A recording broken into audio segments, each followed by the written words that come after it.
gobyerno at siya po ay nanungkulan ng mahigit kumulang 4 na taon bilang undersecretary. Siya po ay nagtrabaho sa World Bank bilang country economist ng Pilipinas. Dito po sa kanyang appointment sa World Bank, siya po ang nagbigay advice sa ating gobyerno para sa mga strategiya at mga polisiya para po maging inclusive ang ating economic growth. 12 years po siya nagtrabaho sa World Bank. Si Dr. Chua po ay graduate ng UP para sa kanyang MA in Economics at ang kanyang PhD at siya rin po ay graduate ng Ateneo de Manila para sa kanyang undergraduate education. Ano po ang mandato ng Presidente kay Secretary Chua? Unang-una, ipatupad sa lalong mabilis na panahon ang National ID System. Pangalawa, atupagin po itong COVID Recovery Plan. At pangatlo, yung mas mabilis at mas mabuting pag-implementa ng mga build projects sa pamamagitan ng Investment Coordination Committee. Welcome on board, Secretary Chua. Now, kahapon po, kinukumpirma ko po na natuloy po ang konsultasyon ng ating Presidente sa mga dalubhasa. Mahigit kumulang 5 oras po tumagal ang ating pagpupulong. Nagsimula po siya ng alas 5, natapos po ng alas 10 ng gabi. Nandun po sa meeting ang mga dalubhasa.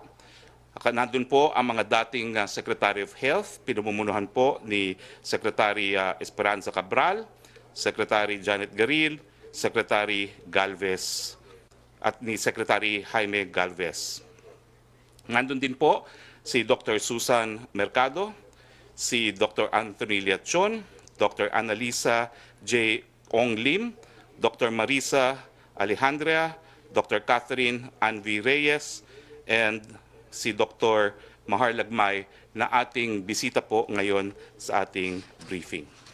Sinamahan po siya ng ilang miyembro ng gabinete at ng ating Senate President Tito Soto, House Speaker Alan Cayetano, at ang chairman ng Committee on Health ng Senado, si Senator Bongo, at chairman ng Committee on Health ng Kamara de Representante, si Angelina Tan. Wala pong desisyon ang Presidente kung paano mangyayari pagdating ng 30 ng Abril. Gayunpaman, ang unang nagbigay sa kanya ng payo ay ang ating Department of Health at ang ating NEDA. Gaya ng nabanggit ko na po ng nakalipas, ang report po at mungkahi ng DOH at ang NEDA ay unang-una, kinakailangan munang ma-attain natin ang minimum health preparation. At pagkatapos, kung meron na pong mga minimum health strategies na na-attain, baka po pwede na pong magkaroon ng patuloy na ECQ o di naman kaya modified kung hindi po completely ililift na ang ECQ. Ang mga option po ay siyempre nakadepende kung na-flatten na po ang curve sa iba't ibang lugar ng Pilipinas. Ibig sabihin, ay hindi na po tayo titingnan po natin yung mga kaso ng COVID, hindi lang po sa buong isla ng Luzon, kundi sa iba't ibang bahagi ng Luzon. Dahil meron naman po talagang mga ibang lugar na mas marami ang kaso kesa sa mga ibang probinsya dito sa Luzon mismo. Sa Luzon mismo po, ang pinakamaraming kaso ng COVID-19 ay sa Metro Manila, sa Calabarzon at bahagi ng Bulacan. Sa Visayas, ang pinakamarami pong COVID cases ay ang Cebu City at sa Mindanao po, ang Davao po ang pinakamaraming COVID cases. Hindi naman po daw nakapagtataka na ang Metro Manila, Cebu at Davao ang pinakamaraming kaso ng COVID dahil ito naman po talaga ang sentro ng commerce at transportation ng Luzon, Visayas and Mindanao. So ang strategiya po na rinekomenda ng Department of Health at ng NEDA ay kung anuman ang magiging desisyon ng ating Presidente, dapat nakabase rin po ito doon nga po sa numero ng mga tao na maaapektuhan kapag tayo po ay tinanggal ang ECQ. No? Babalik ko po yung kauna-unahang graph na ating ginamit. Ang desisyon pong ito ay pagdating po na ng 30 ng Abril, kung tayo po ay magpapatuloy ng ECQ sa buong Luzon, talaga naman pong bababa ang numero ng mga kaso ng COVID-19. Ang tanong, kaya ba natin po na paantayin ang ating mga kababayan ng ganitong katagal? Kaya ba natin silang buhayin? Kaya nga po ang balanse ay sa pagitan ng karapatang mabuhay at karapatang magkaroon ng hanap buhay.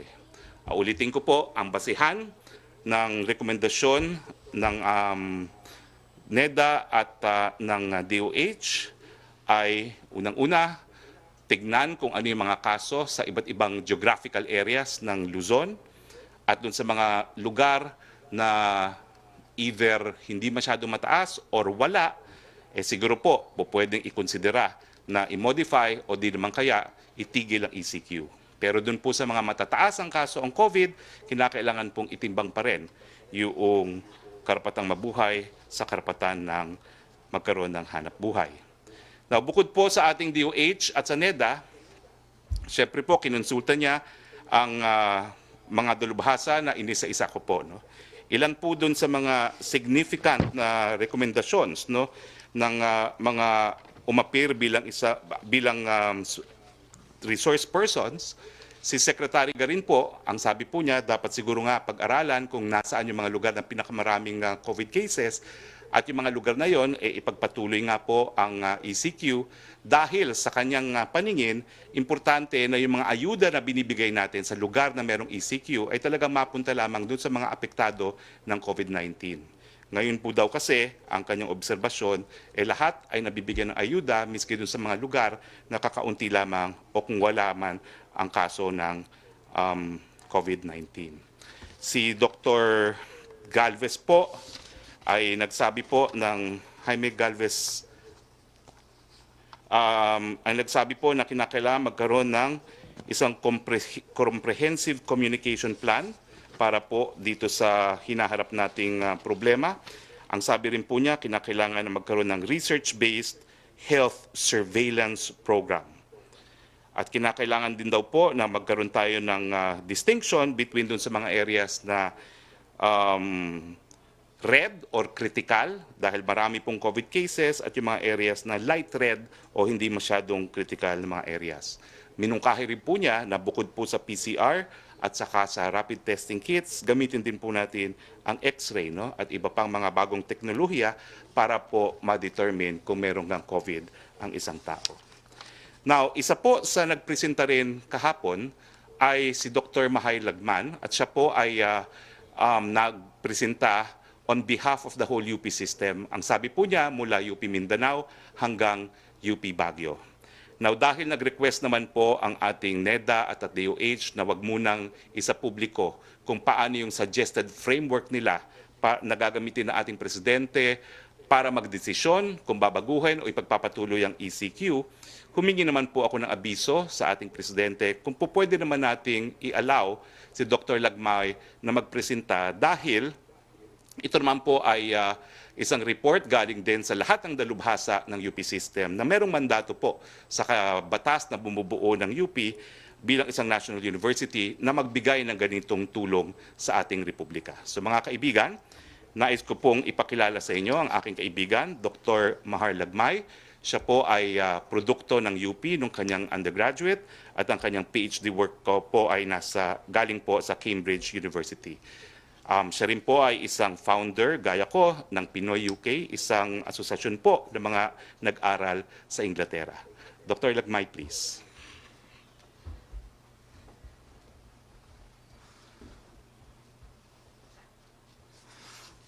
Maraming salamat, Ginoong Harry Roque, Secretary Harry Roque. Ako po ay kumakatawan doon sa mga lahat ng dalubhasa na nagbigay ng tulong, nag-research at walang sawa 24/7 na pag-aralan kung ano ang nangyayari dito sa COVID upang magamit natin ang siyensya sa pagpugsa nito. Ito po ang nilabas namin kahapon nung nagkonsulta si Presidente at ang title po niya ay Visualizing the COVID-19 Threat for Anticipatory Planning. Marami po ang kasama dito. kasama po ang mga mathematicians, statisticians, epidemiologists, mga mappers, mga nangungulekta, nangangalap ng datos mula sa mga LGU, galing sa internet, at pinag-aralan po kung ano yung nangyayari. Ang sabi po ng ating mga modelers, tsaka ng mga epidemiologists, ay yung ating ECQ na nagsimula nung Marso pa, ay medyo epektibo. No? Makikita natin dito sa linyang to na yung dilaw, kapag ka ito ay itinigil natin, ang mangyayari po ay tataas ulit yung ating mga cases. Pero kapag tinuloy natin to, bababa ito hanggang tuluyan siyang mawala. Pero hindi naman po pwedeng ganon kasi kailangan balansihin natin ang kalusugan at ang ating ekonomiya. Ayaw naman po nating magutom ang mga tao. So kaya kailangan merong patakbo sa ekonomiya na maganda. Nasaan po ba ang balanse nun? Ang hinahanap po natin ay yung gradual relaxation ng ECQ na kung saan tayo, yung orange po na nakikita nyo dyan sa linya, na kung saan ay mapapayagan na hindi gaanong kalawak ang spread ng virus, ano, at kakayanin ng kapasidad ng ating mga ospital. Kumbaga sa Ingles, this sa pagdating sa reproductive number 1 na tinatawag ng mga epidemiologists, yun po ang hinahabol natin, yung R is equal to 1. Makikita po natin dito sa graph na ito, yung Pilipinas ay pababa ng pababa. Yun po yung itim, pababa ng pababa yung R, at hinahabol natin yung R is 1. No? Kasi that is where we hold them, how we hold them, that is where we fight.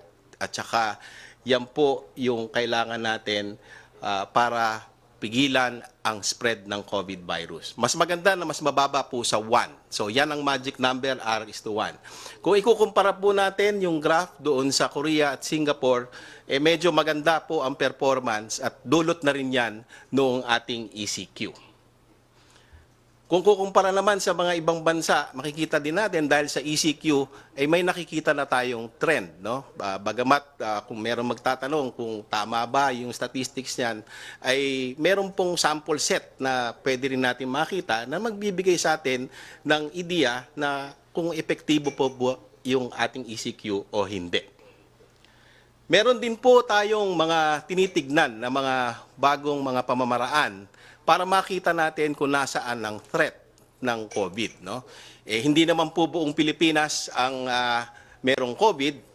Pagka tinignan natin at minapayan, lalabas po na yung buong Pilipinas ay hindi lang nandoon sa ang COVID ay limitado sa mga ibang lugar. Ang Metro Manila, gaya po ng sabi ni Secretary Roque, ay nandoon na doon sa threshold ng ating probability of outbreak, no? So outbreak threshold na sa Metro Manila dahil sa taas po ng numero ng mga cases na active ng COVID. Pero marami pa pong lugar na hindi naman ganoon, ano? So tinitignan din po para yan makita natin saan mag-a-anticipate ng laban, no? At saan natin ilalagay yung mga resources, ipaprioritize para mas maganda ang laban natin sa COVID. Tinitignan po yung R, pwede po natin tignan yan sa website, endcov.ph, at bawat syudad at bawat probinsya po ay makikita nyo kung ano ang performance laban sa COVID. Again, ang magic number ay R. Pagka 1, ibig sabihin po niyan ang ating mga health systems ay maganda ang kapasidad, kaya pong matignan yan ng mga doctors natin at mapagaling yung mga severe cases at critical cases ng COVID-19. So importante po ang modeling, importante ang statistics, importante ang mathematics. Gaya po ng eleksyon, kahit konti lang ang sample set ninyo ay kaya nyo mag-predict doon sa survey, sa statistics, kung sino ang mananalo doon sa eleksyon o hindi.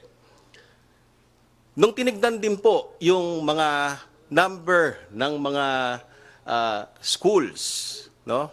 Interaction pala, rather, ng mga different age groups, yung 0 to 19 years old, yung mga matatanda, nakita po doon sa models na yung interaction ay pinakamalaki kapag yung mga bata ang nag-i-interact. In fact, it's roughly around 56%. At base doon sa mga models, kapag tayo ay walang klase, ito po ay nire-recommenda, kapag walang klase hanggang December, ay malaki po ang maibabawas natin sa transmission ng COVID-19. So ito po ay isa sa mga rekomendasyon na binigay kahapon doon sa meeting. At meron din po na mga tungkol sa economy, no?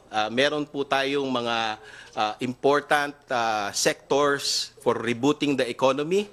Meron din tayong mga sectors for contributing to the spread of the virus. Pinaghiwa-hiwalay po yan at makikita po doon sa paghihiwa-hiwalay na yon ano ang mga maaaring rekomendasyon na pwedeng gawin ng gobyerno. Higit sa lahat po, yung mga datos at saka yung mga models ay naaayon lamang doon sa quality ng tinatawag na data. Gusto po natin na maging real-time, maging araw-araw ang reporting, kaya gumawa din po ang UP ng meron tang infrastructure, merong system na kung maaari lahat ng LGU ay maglagay ng kanilang impormasyon kada barangay araw-araw upang ang ating datos at ang ating mga statisticians, mathematicians, epidemiologists ay mas maganda ang mga predictive models na kakailanganin natin matapos ang ECQ ngayong April 30. Mas maganda po na umpisahan po na natin ngayon yan para ang ating survey at ang ating pag-predict o pag-forecast noong kinakailangan natin na informasyon ay maihatid na ngayon para ngayon pa lamang nakakapagprepara na tayo. Yun lamang po at maraming salamat. Thank you, Dr. Lagmay. 5 oras po yung naging konsultasyon ng ating presidente, pero siguro po mayroong mga commonalities na sinabi ang mga dalubhasa. Ang narinig nyo po ay ang presentasyon ng UP system na marami rin naman po ang sumang-ayon dun sa mga naimbita nating mga eksperto dahil ilan po sa kanila ay galing din po sa UP. No? Pero ang mga commonalities po, number 1, wala pong nagrekomenda ng total lockdown. Wala pong nagrekomenda ng total lockdown. Ang opsyon na lumabas kahapon ay ipagpatuloy, di naman kaya i-relax o di naman kaya completely itigil ang ECQ sa iba't ibang lugar ng bansa. Depende sa dami ng kaso ng COVID-19. Okay. Question si Joyce Balancho po ng DZMM. Yes, good afternoon po, Secretary Roque. So just to be very clear, ang options na lang ni Pangulong Duterte ay just two. That is to extend the Luzon ECQ or to implement a modified ECQ. Tama po ba, sir? I will not say those are the only options of the President because the President will decide for himself. Pero dun sa konsultasyon po, walang nagrekomenda ng total lockdown. Ang naging rekomendasyon lamang, i-maintain, i-relax o i-lift ang ECQ sa iba't ibang lugar depende nga sa kaso ng COVID-19. Okay. Particularly po dun sa medical experts because you mentioned former Secretary Garin mentioned about modified. So, ibig sabihin po ba most of the medical experts ang kanilang recommendation to the President is for modified ECQ implementation? I would say that there was almost a consensus na ang ECQ hindi naman dapat ipatupad sa buong Luzon. Ito po ay by way of recommendation. Na depende sa dami ng kaso, po pwede nga pong as is, i-relax, or i-lift ang ECQ. Okay. And hearing the President asking questions and also being briefed by medical experts, do you see him as inclined to support a modified ECQ, Secretary? Hindi ko po masabi. Dahil ang presidente ay nakinig. Bagamat I will quote him kung anong nais po niyang marinig sa mga eksperto. Quote number 1, what will happen if he lifts ECQ to certain kinds of people?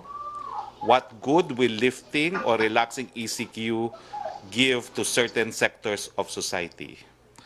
How many people will die if ECQ is lifted, modified, or retained?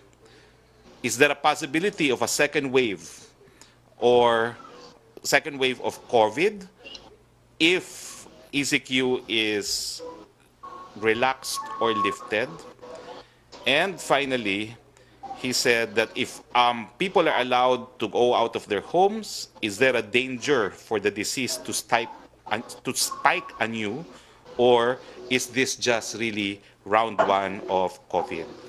Bagamat ang sabi nga po ng Presidente sa kanyang pag-iisip, ang mabuting balita ay mas marami na po ngayong gumagaling kaysa sa namamatay dahil po sa COVID-19.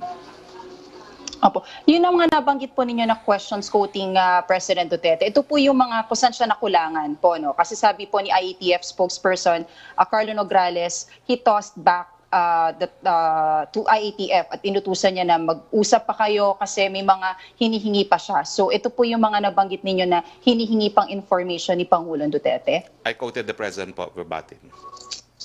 Okay. And then also, Secretary, nakita ko po sa picture, Senator Bongo was also present during the meeting. And yesterday, he had a statement saying he favors the extension of ECQ in Metro Manila.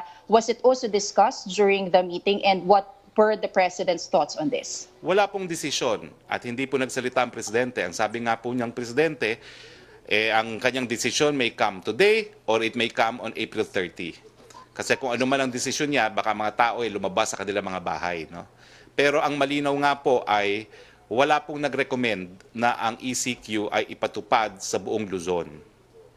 Sinasabi lang po nila, kinakailangan i-relax or i-lift dun sa mga areas na wala namang madaming kaso ng COVID-19.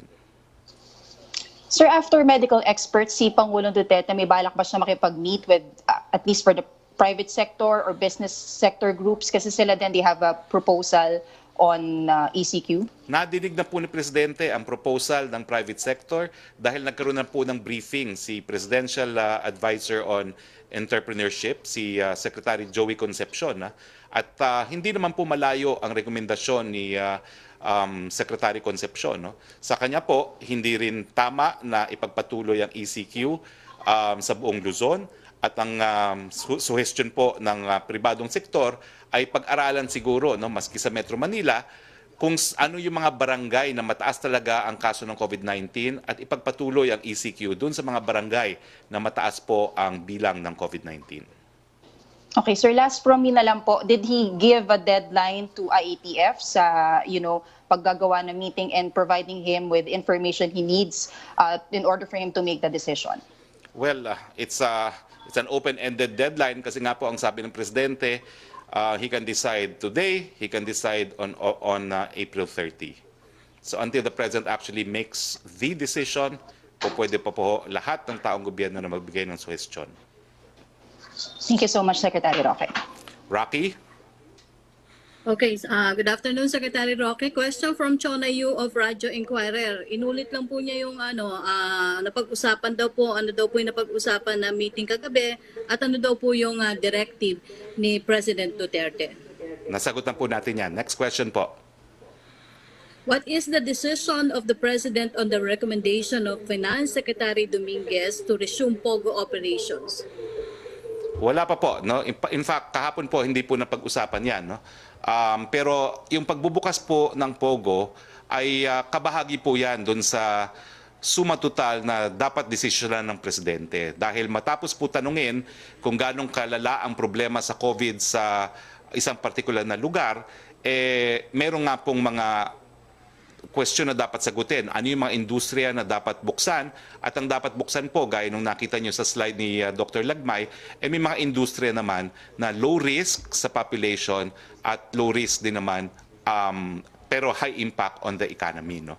So ang POGO po, kabahagi po yan siguro ng isang industriya na nagbibigay ng cash resource sa Presidente sa ating pamahalaan sa pamamagitan ng buwis. At ang tatanungin po natin is ano yung risk na pinopose ng operation ng POGO?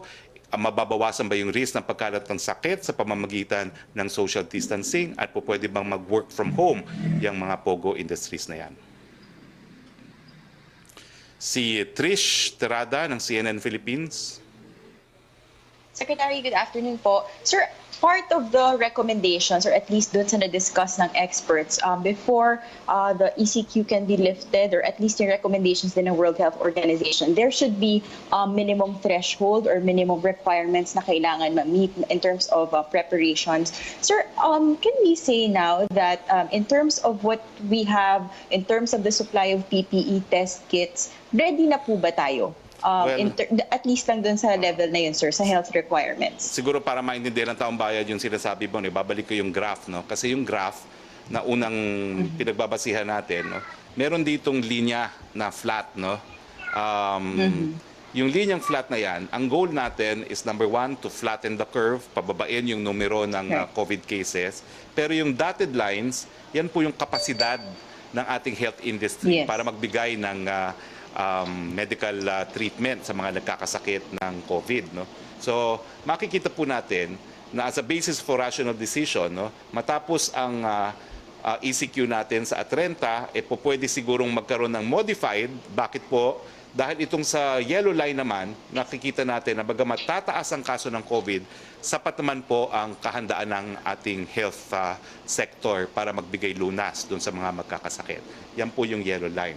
So bagamat relaxing the ECQ will definitely increase the number of COVID cases, basta kakayanin po ng ating health sector na bigyan ng medical attention sila, po pwede naman po sigurong i-pursue yan, no? So anong kakayahan natin? Well, siyempre po, number one, nandiyan na nga po yung Wihilas One centers natin at nagagalak nga po ako na hindi lang po yan Rizal Memorial Stadium, nandiyan na rin po ang PICC, ang World Trade Center, sa Central Luzon po, nandiyan yung Athletes Village ng Southeast Asian Games, nandiyan yung ASEAN Center, nandiyan po yung Philippine Arena, no? At yan po yung pinaghahandaan natin nga dahil kapag na-relax ang ECQ, inaasahan natin tataas talaga ang number ng COVID cases. Basta sapat-sapat po ang ating resources para gamutin sila, siguro po ay pwede na nating i-consider yan, no? Pero ulitin ko po, wala pa pong desisyon at siyempre po ang WHO advice na dahan-dahan dapat ang pagbabalik sa normal ay ikukonsidera rin ng ating presidente. Pareho naman po ang World Health Organization advice dun sa mga advice ng mga dalubhasa kagabi dahil wala ring kahit sinong dalubhasa na nagsabi na i-lift na altogether ang ECQ. Wala pong ganung nagbigay ng rekomendasyon. But Secretary, at this point, in case lang po, if we have a modified lockdown, did the experts present any projected impact or increase dun po sa bilang ng COVID cases sa country? Sakali lang po na ma-lift po. Well, I think on the basis of the graph, no, yung relaxation in areas where COVID cases are not prevalent or inexistent is something that our health sector can already address. Pero ibig sabihin yan, kinakailangan ituloy pa rin yung ECQ doon sa mga areas na mataas pa rin ang outbreak ng COVID-19. Pero gayon pa man, iba't ibang recommendation nga ang narinig ng Presidente. May rekomendasyon na it be on a provincial, city, municipal, and of course on a barangay level as suggested by the private sector. Sir, finally, what can Malacañang say about dun sa criticism specifically by the Director of Arms and the Security Project at the Center for International Policy na yung approach daw po ng Pangulo ay mas pinapalawak yung takot at repression rather than addressing the problems on a health-based approach. Sa kabila daw po kasi ng pronouncements na ng government na may preparations, marami pa rin daw po yung health workers na kulang yung PPE and yung ayuda na hindi po nabibigay. Alam mo, ang nakakatakot talaga yung sakit mismo, yung COVID-19, hindi ang sinasabi ng Presidente. Nakakatakot ito dahil ito'y bagong sakit. Hindi natin talaga naintindihan kung anong anyo ng sakit na ito, wala pang lunas. So tama po, nakakatakot ang sakit, pero hindi po nakakatakot kahit anong sasabihin ng Presidente. At dapat po, to a certain extent, talaga namang dapat mag-ingat ang taong bayan dahil nga po, hanggang tayo po ay magkaroon ng vaccine at nagbigay na nga ng pabuya ang Presidente para magkaroon ng ganyang vaccine, hindi pa po tayo tuluyang ligtas sa sakit na ito. Ang magagawa lang po natin, mapababa o mapahina, mapabagal ang pagkalat ng sakit na ito hanggang tayo po ay nagpeprepara ng ating health sector. Thank you, Roque? sir. Thank you, Secretary. Secretary, from Roque? Francis Opo. Secretary from Francis ng Daily Tribune, sabi niyo wala para desisyon kung extended na ang ECQ after the meeting by the IATF last Monday. Ano daw po yung naging contentious points doon sa naging meeting kahapon? Naging madugo nga ba talaga? At kumusta po yung naging meeting ni PRRD doon po sa former health secretaries and experts? Is he already leaning to the extension of the ECQ or modified na nga ba or need more time pa to decide? Well, nasagot ko na po yan, no? Wala pang desisyon. Pero hindi po naging madugo ang usapin kahapon. Halos wala nga po nagtatalo doon. Parang nagkaroon nga po ng consensus na ang approach kung i-relax, i-maintain o i-relieve ay depende sa lugar at kung gano'ng kalaganap ang sakit ng COVID-19. Hindi po naging madugo. Ang It was, second- I thought, a very good meeting. It was very informative and it was very, the opinions were very well researched and I have to say, we have the best brain power in this country.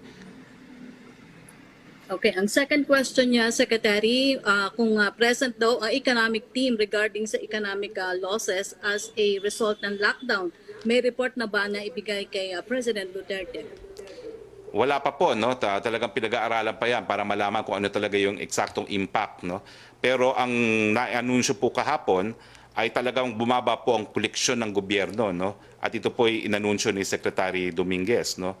Ang koleksyon po natin ngayon ay nasa 156.26 billion lamang. Short po tayo ng 757.12 billion. So meron po tayong deficit. Pero gayunpaman, huwag kayong mag-alala kasi tayo naman po ay nakautang sa World Bank, sa ADB at sa AIIB. Joseph Morong, GMA.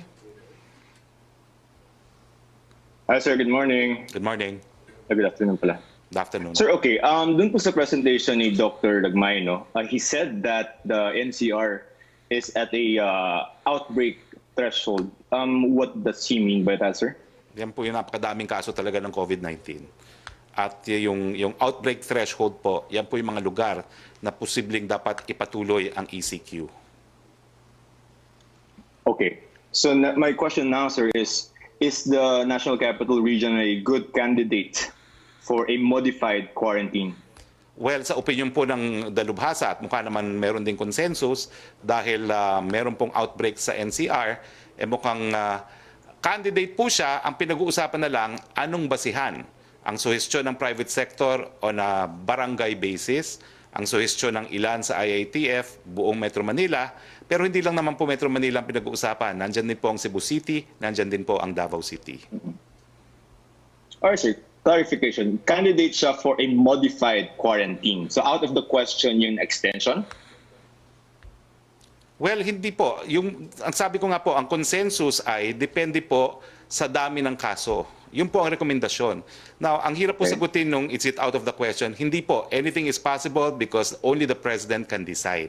Pero by way of recommendation, Okay. ang rekomendasyon po nila is ituloy ang ECQ dun sa mga areas na meron talagang outbreak ng COVID-19. And that is NCR, sir. NCR, Cebu, and Davao. Okay. Sir, next question. Sir, you mentioned that there were several questions from the President to the medical health experts, no? I stand corrected, Joseph. It's not what just was the NCR. answer of the I'm sorry, President? I stand corrected. It's not just To- NCR. It's also Oh. Calabarzon and portions of Bulacan. So yung tatlo, NCR, Calabarzon, And portions of Bulacan. parts of Bulacan. Yes. Okay. Yes, your question. I'm sorry Okay, to sir. interrupt you. Okay, sir. Okay, sir. Meron pong sabi nyo kanina, si Presidente may tanong dun sa mga health experts. I'm just curious, ano po yung sagot ng mga medical experts doon sa number one question, how many people will die if we lift, retain, or relax the ECQ? Depende nga po. Kung talagang outbreak, ibig sabihin baka hindi po makayanan ng health system sa lugar na yon na bigyan ng medical attention lahat ng magkakasakit kung tuluyang ititigil ang ECQ. Pero option din naman po yun na i-relax, no? Dahil alam naman natin na kapag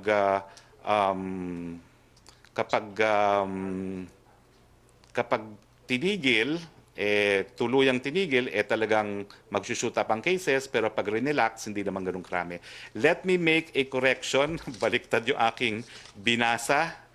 paumanhin po Sige, sir. at baliktad yung binigay sa aking figura. Kagabi po ang sinabi ni Secretary Dominguez, ang collection po natin is 757.12 billion. Ang short po natin, hindi naman pala malaki masyado, 156.26 billion. Ulitin ko po, and I ask for your kind understanding, mali po yung naipasang note. The amount that we collected is 757.12 billion, and we are short from our target by 156.2 billion. Salamat po. Now, ano pong sagot? Ayun nga po yung kasagutan. Hindi po pwedeng masagot na sa buong Luzon, pareho ang gagawin natin ngayon, no? Na i-maintain na ang ECQ. Depende po yan sa lugar at depende po kasi yan sa datos. Kaya nga po, by way of a common recommendation to the President, lahat po ng ating mga dalubhasa ay talagang nag-emphasize na dapat po magkaroon tayo ng mass testing. Dahil sa pamamagitan lang ng mass testing, magkakaroon tayo ng tunay na larawan kung ganong kalaganap ang COVID, na siya namang dapat na magdikta kung ano magiging desisyon ng ating presidente. Of course, sir. Sir, okay, clarification lang. Walang nag-recommend ng total lockdown and wala ring total lifting. Opo. And what does the President response? Talagang, how does these two concepts appeal to him? Wala pong response ang presidente. Nakinig pong presidente. Okay. At Alright. he said that he will wait for the transcript.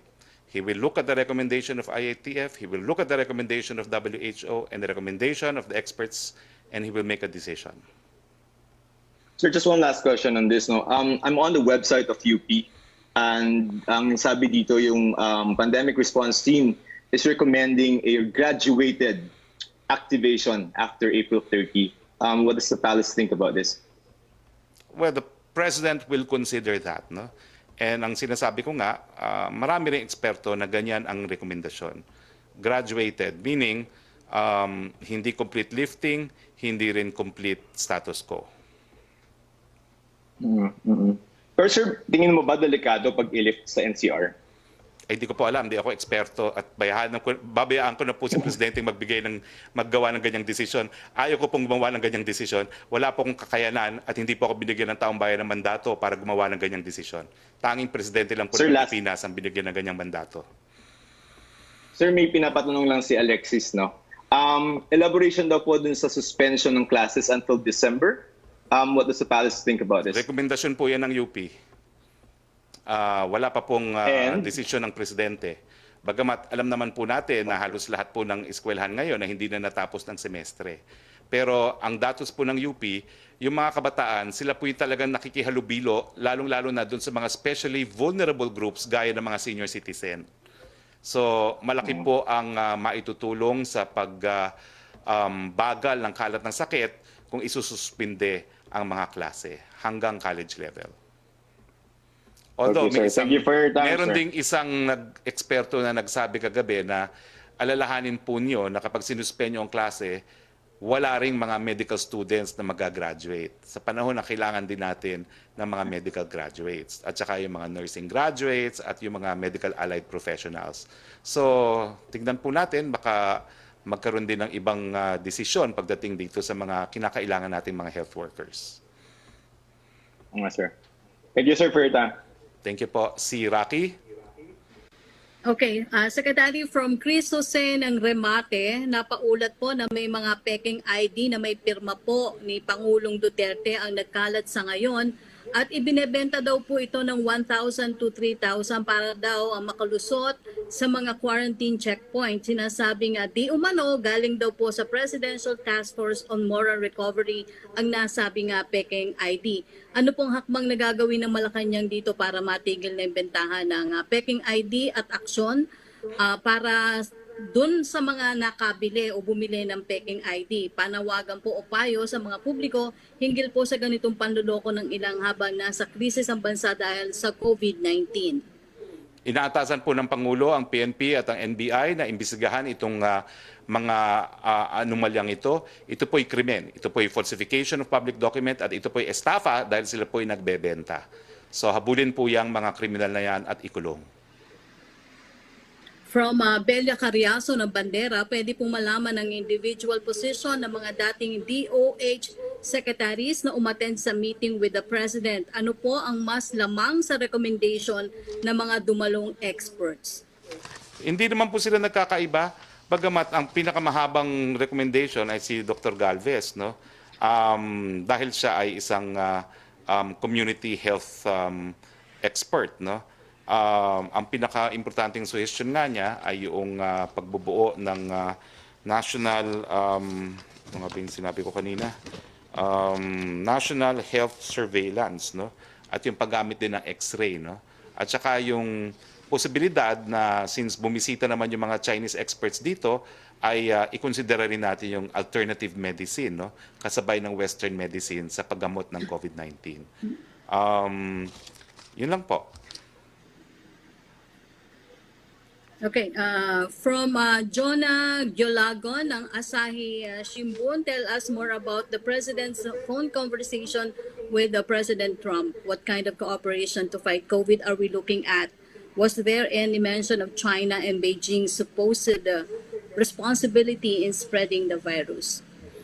Well, gaya ng sinabi ko po kahapon, no, alam niyo po yung mga pag-uusap ng diplomasya, yan po ay exception to freedom of information. No? Dahil ang presidente naman, kinakailangan gumawa ng tamang desisyon maski hindi po ito popular na desisyon. No? So in fact, ang ginawa po natin ngayon ay hindi po natin inarticulate in detail ang posisyon ng mga kabinete ng ating presidente sa kanilang mga rekomendasyon dahil that's covered by executive privilege, pero yung mga dalubhasa naman po hindi. No? Kaya po pwede naman pong i-discuss pati yung posisyon ng UP. So hayaan na po natin na ang presidente ay magdesisyon sa mga bagay-bagay na pinag-usapan nila ni President Trump. I am not privy to it po. And the request of the President is only to say that the conversation had to do with bilateral cooperation pagdating po sa COVID-19. Let's respect that. Okay, ang second question niya, yung recent statement daw po ay seem to indicate that authorities are in favor of an extension of the quarantine in the capital but relaxation elsewhere. What is keeping us from making that final decision? How long do we need the numbers to be before we are satisfied that quarantine measures have been effective? Let me clarify that the consensus is amongst experts. Covered pa rin po na executive privilege kung ano talaga ang recommendation. In fact, wala pa pong recommendation ang Department of Health, wala pang recommendation ang NEDA, at if I'm not mistaken, wala pa pong final recommendation ang Interagency Task Force. So wala pa pong rekomendasyon ang mga taong gobyerno. Ang rekomendasyon po ay nanggaling sa mga dalubhasa. So antayin naman po natin yung formal na rekomendasyon ng mga taong gobyerno para maging basihan ng pinal na desisyon ng ating presidente. Okay, ang last question po from Julie Aurelio ng Inquirer. President Trump offers assistance sa Philippines in phone call. What form of assistance daw po ito? Again, I'm not privy. It's covered by executive privilege. At ang sabi lang po ng presidente, it was about bilateral cooperation in the fight against COVID-19. Now, I see that we have about 6 minutes left. No? Meron mang katanungan para kay Dr. Lagmay? Well, kung wala, hanggang sa Huwebes po muli, ito ang inyong Spox. Harry Roque, keep safe, Philippines.